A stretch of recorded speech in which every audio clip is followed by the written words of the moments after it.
16 tahun yang lalu, aktivis HAM Munir Said Talib dibunuh.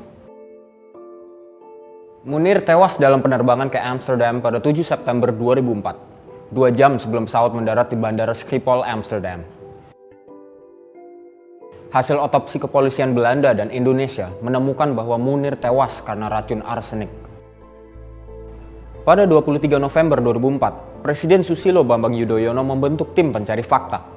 Hasil penyidikan menyatakan pilot pesawat Garuda, Polikarpus, anggota Badan Intelijen Negara, dan bekas Komandan Kopassus TNI Angkatan Darat, Muhdi Purwo Pranjono sebagai pelaku. Atas perkara itu, Polikarpus menjalani hukuman 14 tahun penjara dan dinyatakan bebas pada 29 Agustus 2018. Sedangkan Muhdi diputus bebas pada 2008 oleh Pengadilan Negeri Jakarta Selatan. Dan sampai sekarang, otak pembunuhnya belum juga terungkap.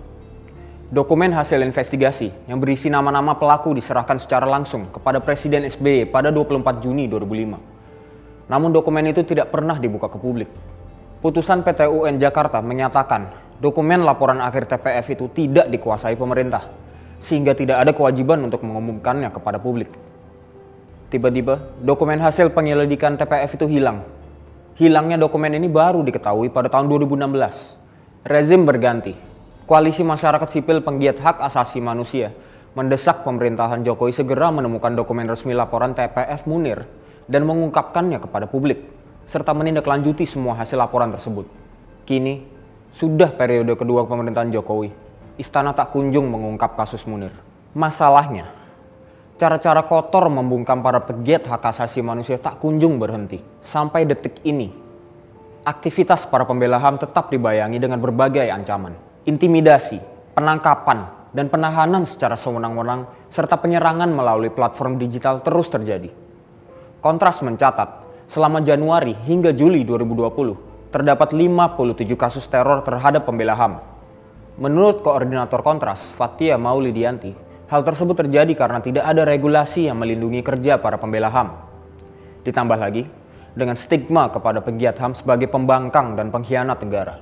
Meskipun perlindungan HAM sudah diakui dalam Undang-Undang 1945 dan berbagai peraturan perundangan, tapi sistem perlindungan yang berbasis keamanan korban belum memadai. Wacana tentang regulasi yang melindungi pembela hak asasi telah muncul sejak 2010. Kemudian pada 2019, Koalisi Keadilan untuk Munir mendesak pemerintah melakukan revisi terhadap Undang-Undang Nomor 39 Tahun 1999 tentang HAM dengan memasukkan ketentuan khusus tentang perlindungan pembela HAM. Tujuannya agar kasus-kasus kekerasan terhadap pembela HAM seperti kasus Munir tidak terulang lagi di kemudian hari. Namun hingga kini, hal ini belum juga menjadi prioritas DPR. Padahal, regulasi ini dapat menjadi salah satu realisasi perlindungan negara terhadap para aktivis HAM. Koordinator Kontras, Fathia Maulidianti, menyatakan dalam opininya di koran Tempo 7 September 2020 bahwa perjuangan Munir mungkin berakhir, tapi nilai dan semangat perjuangan hak asasi manusia yang ditularkannya kepada masyarakat masih terus mengakar. Hal ini harus jadi catatan tersendiri bagi pemerintah bahwa perlindungan terhadap pembela HAM harus segera terlaksana. Saya Ricky, sampai jumpa di Fokus selanjutnya.